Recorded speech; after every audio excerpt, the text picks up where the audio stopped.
Hello, ladies and gentlemen, boys and girls, college football fans from across the country and around the world. This is Tim May with the Tim May Podcast, aptly named. Don't you think so, Austin? I love it. But it's yet another edition, and, we're going to get into a couple of items as this goes along. But I finally got to give Ryan Day his little expanded check, the proceeds of which were my contributions and contributions from some of our listeners, generous listeners, from the Tim May Up. And every time I said there for like 5 or 6 weeks, I threw $1 into the kitty. And it ended up being, Ryan Day was impressed by it. It ended up being $500 totally with the with what I threw in and what our listeners threw in, and I was able to finally present my homemade expanded check to Ryan Day the other day after practice. Before we talk anymore, let's go to that video of me making my presentation to Ryan Day. Hey, look who I ran into. Ryan Day, head coach at Ohio State. How you doing, Ryan? Good, man. How are you? Hey, pretty good, man. I just wanted to drop by. I've been taking ever since you and your wife announced the fund to basically attack, for want of another term, mental wellness, et cetera, for adolescents and kids, which I think is a great cause, number one. Number two, it's really taken off nationally. I know you're paying attention to that. But during the middle of my podcast this first year for Lettermen Row, I noticed I was saying way too much. Mm-hmm. So to police myself, I started this little thing where every time I said the word I had to put $1 in my up. and then I asked some of our listeners, watchers, whatever you want to call them, if they wanted to match it or if they wanted to give me a little percentage or something, send it in. We had quite a few do that. And so that's why I'm here today. I want to present you with this $500 check. Oh, wow. First installment. Unbelievable. To the Ryan and Christina Day Fund, and it's by the Tim May Podcast listeners. That is really cool. And as I said, the memo here is for a great cause. Well, that's great. Well, thank you very, very much. Of course, thanks to everybody. Yeah, this isn't redeemable. The money's already been sent to your fund, but well, that's great. And I just want to just take your time here for a minute. How has that been accepted? I mean, how's that? What's been the reaction from you getting involved with that? Yeah, well, it's obviously it's a very hot topic right now. It's the second leading killer of adolescents and teenagers throughout the country, and so it's very, very serious. And I only think it's going to continue with just the way the generation has developed. This generation, the next one coming with social media, with just the amount of information that these kids have to process on a daily basis. I saw a statistic the other day that said, these kids now process more information in one day than they used to in a whole lifetime 200 years ago. And so there's a lot of things and side effects that come with that, and a lot of that has to do with the mental part of it. So, I lost my father to suicide, and Nina, has had people in her family, and it's just something that we all deal with. And the one thing that I like about it is everybody has mental health. Yeah. And we all have different things. And I heard Alex Fisher talk the other day at the opening of the Behavioral Health Pavilion downtown in Columbus, with Big Lots opening that up, which will be the first of its kind in the country. He said, if I said to you my daughter had cancer, they'd give me a hug. If I said my daughter has schizophrenia, there'd be an awkward silence. And until that changes, we're not going to be where we need to be, because we're very behind in this area. And so just something we're an advocate for. And I think seeing what B.B. Landers is doing and speaking out is really says a lot. And so there's a lot that goes with it, but we just want to make sure that it's a place where our guys can have conversations about that and feel safe saying that I need the help. Yeah, you never know who you're going to touch. That's right. Or reach out to. How important is it, though, for guys like you to get involved in something like this? I mean, other than just an average Joe, you're the head coach at Ohio State, one of the top programs in the country. People listen to you. Do you feel that power, too, that you've had an effect? Well, I think it really hit me, certainly when I became the head coach, that the impact and platform that Ohio State offers. And I wanted to make sure that I left something behind when I'm done here. Everybody, who comes through has an opportunity to do that. And certainly winning games is important, but having an impact on people in the community is something that's really important. And people have been unbelievable to Nina and I, and we want to make sure that hopefully it's, again, in 20 years, but there's something left behind. And I'm hoping that, the mental health in Columbus and Ohio is better than, when we leave than when we got here. And Hopefully that's after a long time, but I think a football coach, football players, in something like this where typically it's rough and tough, and you don't talk about things like that. I think for everyone out there to see in Buckeye Nation that our guys, everyone goes through these type of things, and it's okay to talk about it, and breaking the stigma that it's mental weakness. It isn't. It's something that we all need help with. Hey, man, I truly appreciate it. No, thank you, man. By the way, I hope there's more where that's come from. Yeah, keep all those verbal pauses up and see if we can keep this thing rolling. You got that's me. That's Tim May. Thank you very much, Ryan. All right, thanks. Ryan's a different dude. Do you agree, Austin? He very much is, and he seemed, I don't know, touched that you thought enough about using that your podcast to give money to his charity after a year, and that maybe eventually that'll wear out for him since he's only been a head coach for 1 year and all that responsibility is new to him, and the media obligations and running charities. He's not been doing it for 20, 30 years like Urban Meyer did, and that's, I think, for Urban, he's maybe rediscovered a little bit of that passion now that he's lost the head coaching part. But Ryan Day, he is different. He channels a bunch of energy into the things that he's passionate about, and one of them is this cause and mental, mental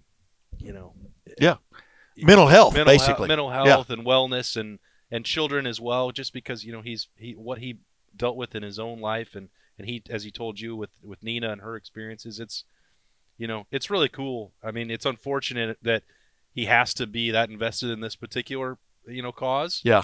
Not gonna try and sugarcoat it that way, but he's and all the players too that we've talked about, just the way that he gives them the space to deal with that, like Robert Landers last year, and him coming out and talking about his own issues with depression, and the way that he devotes resources at Ohio State, not just with Nationwide Children's, but it's a different mindset. He's kind of, I think, offensively, we talk about him in the mind that he has for football, but he's kind of a new age coach when it comes to the all-inclusive off-the-field stuff as well. I was going to say, it's called being aware of stuff that's going on other than just inside the hallowed halls of the Woody Hayes Athletic Center. But yeah, I've been impressed, and and the point is, it's really drawing attention to what is has long been a massive problem out there, but people didn't want to talk about. And whenever you can feel like it's the norm to seek help, as opposed to abnormal, you don't feel as abnormal. And it really,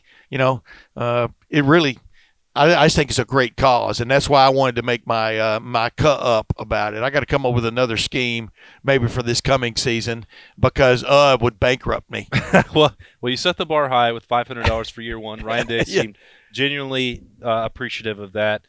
We'll see. Now we're heading into year 2 of the Tim May podcast, year 3 at Lettermen Row. So I think that you know what I'm waiting for? That'll be the baseline from here on. You know what I'm waiting for is for our owner Will Crawl to announce my new contract and raise, because we don't have PR announcements, PR blitzes like Ohio State does. I want to ask you, and by the way, if Ryan Day was right, he'd tax these coaches, based on their raises. But as we all know by now, Ohio State has revealed what the new coaches' salaries are. And just defensively alone, I think if I did my math right, they've got $4.8 million into the assistant coaches on defense, starting with Kerry Combs coming back and enjoying I know he's got a pay raise compared to what he's making at the Tennessee Titans, but $1.4 million to be the defensive coordinator. Greg Madison and Larry Johnson each making $1.133 million, and then Matt Barnes, I think, is at $500,000 or right at that $450,000, and then Al Washington Jr. at $550,000, I think, is the number, right along that number. But that's just defensive coaches. Kevin Wilson gets raised to just over the $1 million mark at 1.1 or 1.12, 1.2. In essence, what I'm getting to here is they've got 4 coaches now, assistant coaches, making well over $1 million. Anything that's got a point and a 1 by it is well over, the way I look at it, when you consider that 1 is $100,000. But I don't know it really makes it look small. Here's my take on it. There were like 24 coaches, I think, last year around the country, 24 assistant coaches making at least $1 million. And Ohio State had how many? One, right? Last year? Yeah. Greg Madison, right? I think that he was alone because Jeff Hafley wasn't at that mark. Greg Madison was it. Yeah. Yeah, and Greg Schiano had moved on, but he was the first, I think, to jump over the $1 million mark. Right. Now there are 4. I guess number one, do you think they're deserving? And then if they're deserving, then where does this stop? Well, or does it ever stop? And you know this as well as anybody from having been around Gene Smith for a long time, but even just the 9 years that I've been covering Ohio State, even when I got here, there was still this hesitance, this principled stand. Ohio State's not going to take part in the arms race. I quoted him on that at one point. And as a matter of fact, I got him by cell phone. He was out at the Memorial Tournament that one year when there was a little bit of a bidding war going on. I can't remember the assistant coach, but basically, hey, let him go. And that doesn't happen anymore. Right. And Gene Smith is still not going to ever wholeheartedly embrace the fact that you have 4 assistant coaches making $1 million on one staff. But look, there's really no choice. As much money as a football program brings in, and if you want to stay competing at the top of the Big Ten, you look at where Ohio State, sort of fell behind before Urban Meyer arrived late in the Tressel era. I think part of that is you saw coaches that were more willing to leave. They're going to take raises. That there's not an option really for an Ohio State coach at this point to take a lateral move to get a raise in terms of title. That was Urban Meyer's point all along too. You can't let that happen. Right. You can't, and that's why we talked about Mike Yurcich a lot, and people that want to chalk that up as him just taking a raise. That's why I think this underscores the fact that was a mutual move there, because Ohio State is more than willing to pay for truly elite coaches and the coaches that they want to stay.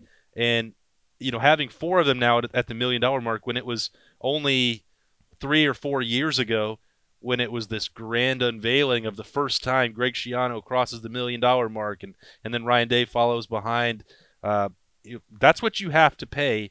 But now Ohio State's not just doing it for coordinators. Larry Johnson, I think we know how valuable he is to that unit. He's the assistant head coach, though, And or associate head coach. I get those mixed up.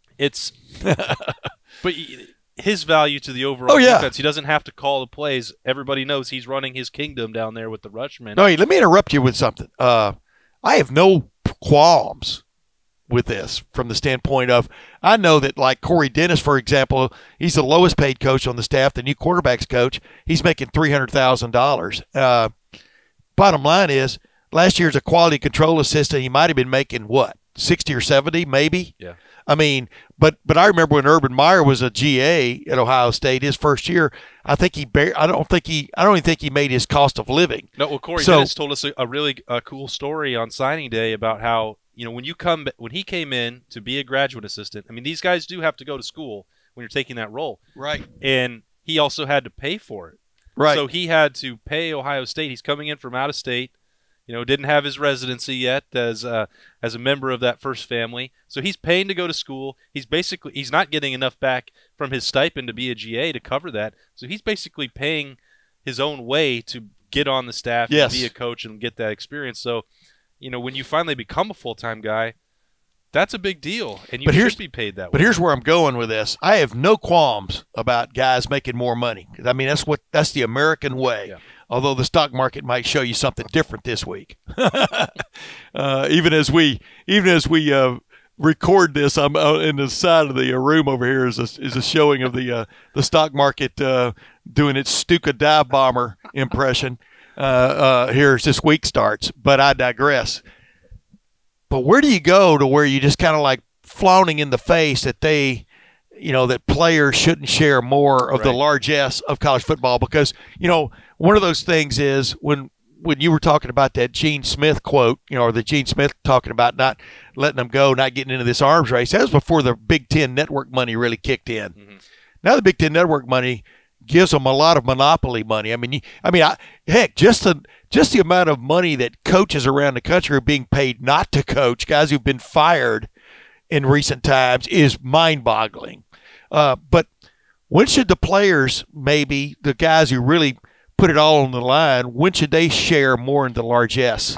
I think I like saying the word largesse. I don't know if you noticed. Yeah, I love it. I think that they should, and there's clearly still money to go around. Ohio State's doing some sort of creative accounting to say that the football program is not making money. We all know that that's not how it works over there in that building. But, in some form or fashion, I do get the administration argument that they are compensated quite well with the cost, the value of the scholarship. It's a lot better than it was. Yeah, for sure. And I completely get that. I also see, increasingly, Jordan Fuller has spoken about this a number of times. Yeah. And done, papers and presentations and talked to the media about, the opportunities that they could have. And I think that they should definitely have that.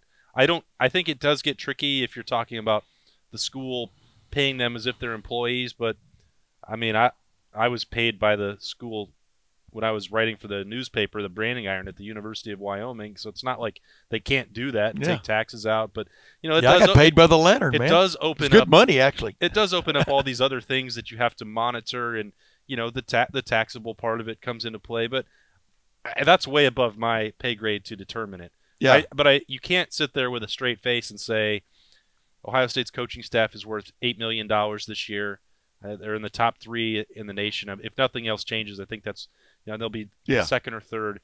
There'll be some change. You'll see some other people pop up.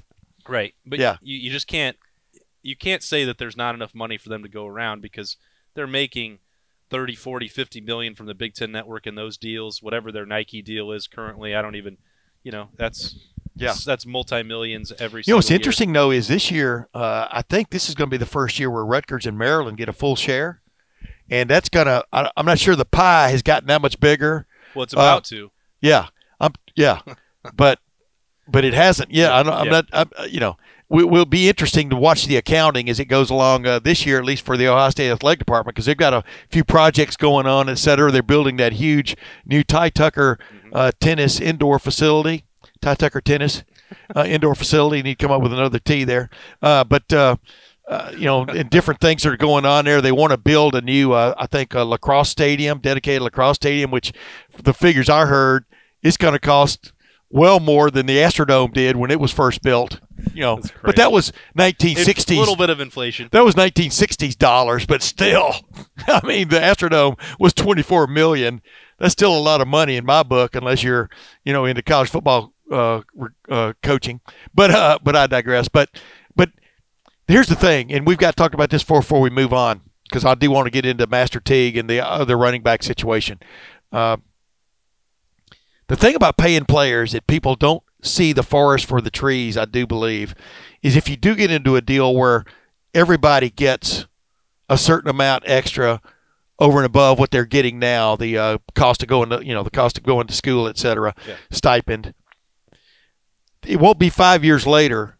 It won't be even that long until guys will have representatives who will be saying, well, wait a minute, let's say I'm representing Justin Fields. I'm worth more to you than Gunnar Hoke is. Right. Right? Yep. Put up or shut up. I mean, that's where it goes once you open that box, and and you can say, well, you can always leave and go to the NFL. Okay, they can make that argument, but that's not what we're talking about here. We're talking about just where you are now and what is fair for where you are now, the jeopardy you're putting yourself in. Yeah. To help keep this money train going for the school. And that's, and then I look back on the guys who helped build this, put it on their shoulders and built it, I mean, you go all the way back to Chick Harley and then come on forward. Yeah. And the beating he took just to make Ohio State a viable concern in major college football, if you follow my drill. So where does it all start and end? I mean, there'll be reparations, for those players from way back in the past. So, that's the Pandora's box you open if you ever go to actually pay for play. I think that's really why the name, image, and likeness legislation is going to be so key, because that market will correct itself. And after an early bump. There probably will be. And I people that have this argument that say what's going to really benefit this team and that team, and the haves will get richer, or maybe a major market will jump up because it'll have more sponsors that pay. Well, the example that's used all the time is like Northwestern. Well, Chicago's going to be able to fund it. Well, are there suddenly going to be a lot more Northwestern football fans in Chicago? No, that will not change. there are going to be more Ohio State fans in Chicago. You might actually see a Chicago car dealership. But here's the problem. The big-time programs, and people have thought about it, have thought this through. The big-time programs, like an Ohio State and Alabama, Texas, almost half the SEC schools. I don't want to put them all under the same blanket. Well, they would. I think every one of them but one would be willing to compete on this stage. But here's the point: you'll be able to put together packages for these guys, implied packages for recruits and their families. That if he comes here, look at this image and likeness sign an autograph situation. We can almost guarantee he's going to make X amount over and above what he's getting from the school. So, but how is it? But to me, it's no different. It doesn't. Ohio State is always going to be Ohio State, and so all the other stuff. Alabama is always going to have that. Yeah. Clemson is always going to have it. It may help a couple schools. If Tennessee really needs to turn the tide, and it bumps up the car dealerships there in Knoxville, or whoever else in this, if Jimmy Haslam wants to reinvigorate Tennessee football down there and get Flying J, man, every Flying J you'll go through there will be a Tennessee player. Sure, that could happen, but guess what? If Tennessee wanted to push the envelope now, they still could. Yeah, and that's I know. But my point is, I think the concern over that it'd be out of control and it would only help these schools, and if you don't have the ability to give them, that's already true. Even if you offered somebody $1 million a year to go to Washington State, if the quarterback is down to Ohio State and Washington State, that's not $1 million isn't going to change anything. Yeah, maybe it would. I agree. But the chasm is going to get much wider between them. Look at the teams that have been in the playoff. There's not exactly a lot of variety happening already. Yeah. But anyway, it's more like. Yeah, it's not like a chasm. It's more like a peak. Yeah. And everybody else is trying to climb the mountain. That's my very rudimentary economics take for the day. Now, speaking of that, like I said, players, talk about a segue. Players put themselves in jeopardy. As you've heard me say a million times, auto racing and football have the same thing in common. When you strap on the helmet, you're in jeopardy. Yeah. Because that means you're going out and you're going to go full speed.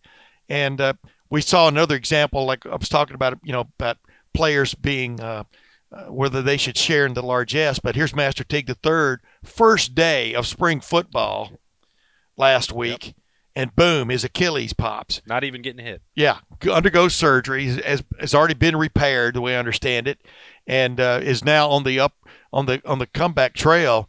And let's just hit on history first. We saw Tough Borland go through this in 2018, come back and play in the season. We saw Justin Hilliard do this last year, come back and play, kind of get his act together by act together, I mean, feeling, close enough to playing ability, middle of the season or early in the season, middle of the season and got better as the year went on. This is not a, fix kind of surgery like an arthroscope, but they go in there, for example, the Achilles tendon basically looks like a mop or looks like spaghetti when they go in there to work on it and to put it back together, rebundle it, et cetera, whatever they do to get you ready to sound like a doctor, don't I? But talking to laymen. We're talking about some stuff that's way above our But the bottom line is it's not an easy fix and it's not an easy comeback, and the key is being patient those first couple of months, not pushing it, et cetera. But the idea that Master Teague III is going to be ready by the start of preseason camp is, I think, far-fetched. I don't think anybody's actually said that. I think one coach may have hinted at that. Everybody kind of ran with it. But what Kevin Wilson said was, "I'm always optimistic." Right. And he tried to walk it a little bit back, but the fact that he said he was optimistic that Master Teague might be ready for the season, a lot of people ran with that last week. Right. I basically ignored what Kevin Wilson had to say because we got a different, more official take on it coming later on in that day. But, the part that he was stressing was optimistic, because some guys take, just throw out the window that he did, which was 6 months. So from March 2nd, 3rd, whatever actual day it was last Monday, I'm having a hard time keeping track. But, so March until the end of August. Well, you're probably not going to participate in the summer. You're not going to participate in training camp. and then he's supposed to be ready to go play running back. Yeah, it's basically for 5 or State. 6 months before you could really start putting any. And the other part that he said, because Kevin Wilson's done this as a head coach, and he's had to deal with the trainers and all that stuff. Like, I don't think he was getting. He's not the guy that gets the direct feedback at Ohio State. That's Ryan Day's job. It's coming to his desk, but he just ballparked 6 months. And some guys use less, and some use more. Right. Like, you don't know exactly. There's no way to nail down a timeline on this exact day. Yeah, and toughness doesn't have a whole lot to do with it the way it's been explained to me. I mean, it's just when does it feel right? And a running back, I mean, you talk about tires being important, on a car. A running back, his feet, his ability, his lower legs are just, they're essential for anybody who runs, but for a running back making cuts, et cetera, exploding off the ball. And the thing about it is, I think maybe now they're kind of wondering, well, what could cause all these? Well, they haven't had that many Achilles. It's just been ironic that they've had an Achilles each of these 3 springs and to a key person. Yeah. Somebody asked me about that last week. Is this some sign of, should there be panic or a sign of concern that they've had 3 years in a row with Tough Borland, Justin Hilliard, now Master Teague? Well, 1 out of 85 is, you take that, you're going to have an injury. Yeah. It's coincidental more than anything to me. I don't think there's a way that Mickey Marotti could tweak the off-season program. If they had 5 Achilles injuries, and 5 last year and 5 the year before, you'd say, whoa, what the hell is going on here? Yeah. But 1 out of 85, they're fluke deals. And people have to bring it up because it does sound like a trend, but it's only if it's just 1, you can almost live with that unless it's Justin Fields, and then you're going, wait a minute. Then you have a problem. But I just think I don't think that it's anything more than coincidence because it's it's a fluke deal for Master Teague. It's a fluke deal for Tough Borland. It's like 1 out of 85 is okay. It's going to happen. If you're going to have somebody who gets a long-term injury in spring, it happens everywhere, every year. One guy. It's right. It's unfortunate that it happened to be located just on the Achilles for these guys, but you wouldn't say there's a disturbing trend for spring ball if there was 1 broken leg, 1 torn ACL, and then 1 Achilles. Right. I'm with you. That's just the way it I'm with you 100%. I just want to see what you'd say, man. Testing me out. But yeah. I think I will say this about the timeline. You would hear an Achilles injury several years ago, and you would automatically say that's a 12-month deal. That season is over. Yeah. I don't think, as we're sitting here, we're not saying Master Teague is definitely out for this season. Count on him getting a red shirt. He could come back. Here's all I'm saying. Master Teague III, barring miracles, probably, that's the best way to determine it, is not going to be 100% when preseason camp starts. Right. Not going to be 100% when the season starts. We saw Tough Borland. But, I remember in 2018 when we were all sitting there, we were barred from practice and all that stuff was going on with the Urban Meyer suspension and the hearings that they were doing with everybody. And I would sit over at the I called it the Farrah Fawcett Center. I'd sit at the Fawcett Center and because it sits up the parking lot set up where I could actually kind of see through over the top of the fence and kind of watch a little bit of practice. And I remembered watching. That is how messed up my life is, ladies and gentlemen. That's what I was doing. This is why you won't find anyone who's ever been better on this beat. But I'm watching Tough Borland was working out all by himself on the side of the field while everybody else was practicing, and then he stayed. It was remarkable to me because he would stay after practice and do these like sort of agility drills. And so this is as preseason camp is going. Yep. I mean, I'm not going to get into the Tough Borland equation again because we get a lot of like pros and cons from people respond. But the fact that guy played that season was never 100%, but did play, and I thought played fairly effectively. Let's don't get into that. Okay. What people gave we can't. I don't care if people care. As you said, but that's where he was. Yeah. And that's one of the toughest guys you're ever going to run into. Keeps his mouth shut and just goes about his business. Master Teague is a lot like that in terms of keeping his mouth shut. Is always working his rear end off, according to the coaches and players, his fellow players.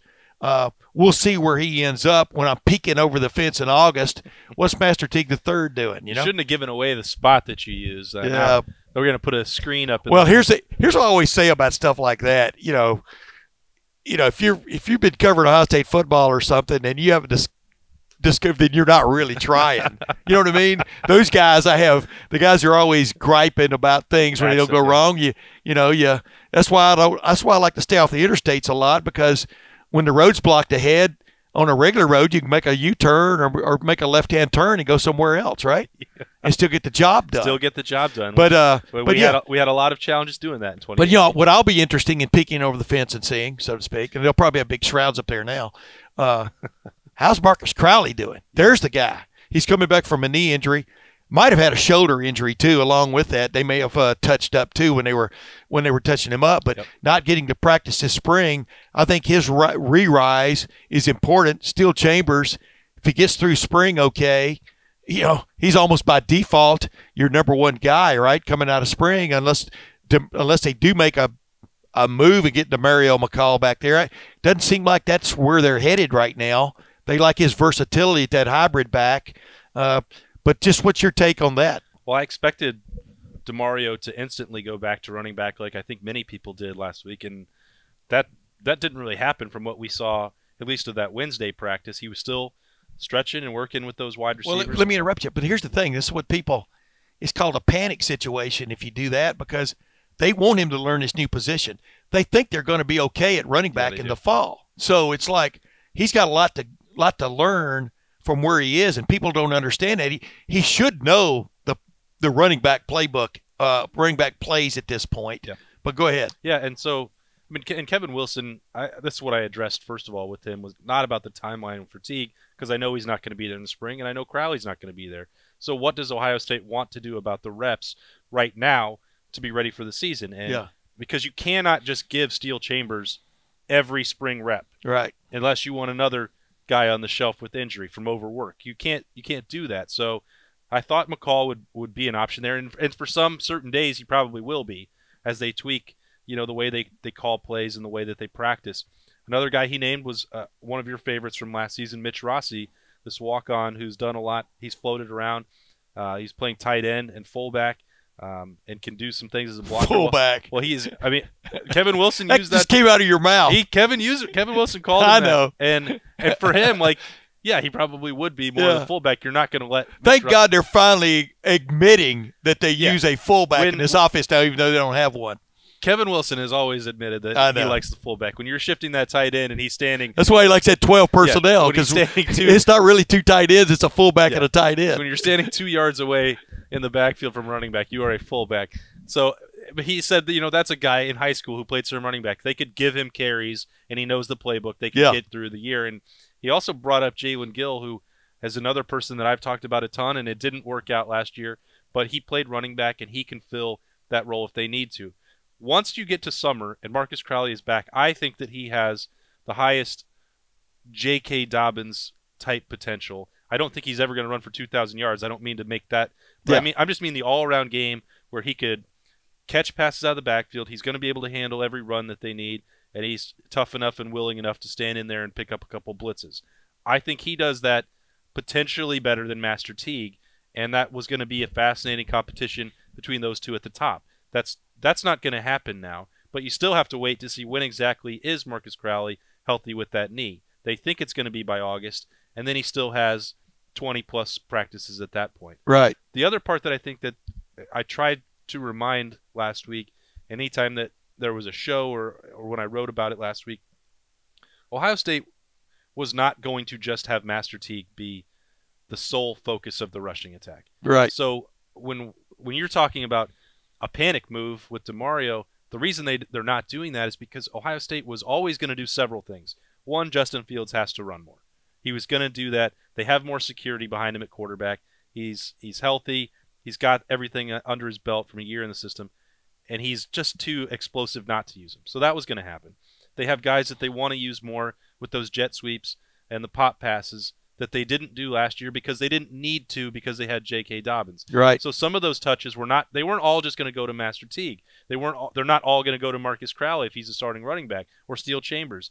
some of those are going to go to Demario. Some of those are going to go to Garrett Wilson coming out if he's playing in that H. Some of those are going to, maybe go to Jamison Williams on end arounds and fly sweeps.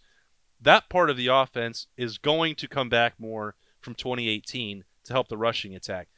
Those things were going to happen no matter if Master Teague got hurt or not. I want to tell you something, though, man. When I look at the core, the middle part of that offensive line with Harry Miller, which I projected, at left guard, Josh Myers at center, Wyatt Davis at right guard, you got to keep that just A-gap attacking.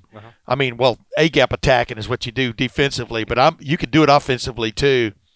That's got to be part and parcel to this offense because, man, if they could just – and that's where Master Teague III, I thought, was really going to really make this different from last year because they've got some real bulldozers up front. Jonah Jackson was like that too. As good a finisher maybe as we've seen almost since Orlando Pace from the standpoint of staying on a guy.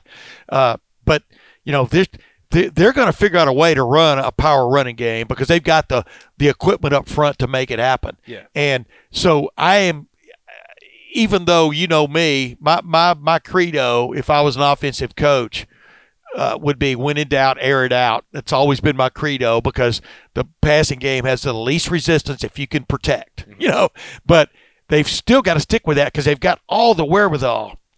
This is going to be another outstanding offensive line, barring a couple of injuries. Agreed? The depth is there. It would take more than a couple, which is the real change. The depth is there. That's what I'm saying. Yeah. The depth is there. I mean, Enoch Vamahi is one of those guys I've got my eye on right now. He seems to have moved around a few people in the sense of the consciousness of the coaches. The Nicolas Petit-Frere in Paris, that little battle where we're going to see. One guy named after a French town, the other guy with a French name. I was just putting that together. Yeah. I mean, wow. You got your the French connection. Yeah, the Allied front there. But what'd they call that? Anyway, I won't get into that. It didn't work anyway. The Maginot Line. That Maginot Line did not work. It should have been at the end. It should have been the imaginary line. But I digress. It was a little too stationary. I digress. And Thayer Munford played banged up all year last year.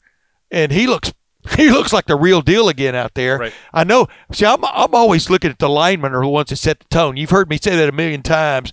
The difference between what you see out in the parking lot when people are throwing the football on a football Saturday and what you see on the football field, the difference is those offensive and defensive linemen. I think this offensive line has the wherewithal to be outstanding, so you can't just put the idea like I would do, when in doubt, air it out. You can't just do that. You've got to ground and pound. And the thing that we saw in 2018 was that statistically over the course of the year, the running game looked fine.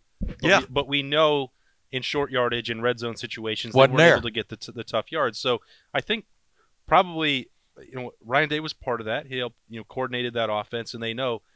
But the real reason I think that there were struggles with that power rushing attack in short yardage situations was that Dwayne Haskins didn't want to run, and there was a good reason. They tried to account for that with those tape packages, which didn't work because everyone then knew what was coming. Right. So Justin Fields is, as we've said a bunch of times, he's not quite what Dwayne Haskins was as a passer, but he's pretty darn close. But he's also way up here when it comes to both willingness and athleticism as a rusher. So he's going to change that. And whoever you put alongside him in the backfield, I would say is going to be effective because of the element of Fields and because of the offensive line that you mentioned. So the tape packages, I'm still laughing about the tape packages. How ineffective it was, and everyone was clamoring for it. And I'm like, well, you know what though? That can work if you actually dedicate yourself to it. I mean, Taysom Hill, what's his name? New Orleans. Yeah. I mean, but you got to throw a little bit out of it, which he did a few times. But you got to give the ball to somebody else a few times too. That's what sets it apart. Is if there is an actual option there. But I'm with you. I mean, but you look at the quarterbacks they've got now. I mean, I think what you saw is you don't want to run Justin Fields too much because you saw what happened in almost mop-up time. Yep. He still got hurt. I mean, that guy's still your linchpin. Not that they can't win with maybe Gunnar Hoke or C.J. Stroud or Jack Miller, But that guy is what makes you different. That guy is what puts you in the elite category of teams going into the season. I think, what you saw is that a lot of what Ohio State wanted to do and will want to do is that the zone read is still just going to be part of college football. Yeah. Probably forever. I'm not sure that there's ever going to be a great adjustment. Cat's out of the bag. And so, if Dwayne Haskins was in there, well, all anybody did was just dared him to make the read and keep it himself, and he didn't want to do that. And as that became clear, that became less part of the option. I remember in the TCU game that year, just thinking way back, it was so wide open. Yeah. He could have, if it was legal in the NFL, he could have crawled into the end zone on his knees.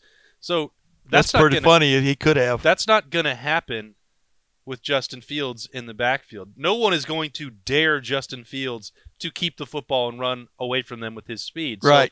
So, he's the X factor to all of this. And you're absolutely right. And I was just, thinking about this the other day. You're not going to want to ever go back to the level of carries that J.T. Barrett and Braxton Miller had. They're not going to rely on Justin Fields to do that because of the risk of injury and also because he's such a good passer. And you have those guys you want to get involved. He's on a different level than those Braxton and JT were. But you also can't go to the level where Dwayne was barely running, and that element is gone from the offense. What Justin Fields gives you is that he can do everything that this offense was designed to do. He can do it, and he will do it. Yeah. And that's going to help the running backs, whoever it winds up being.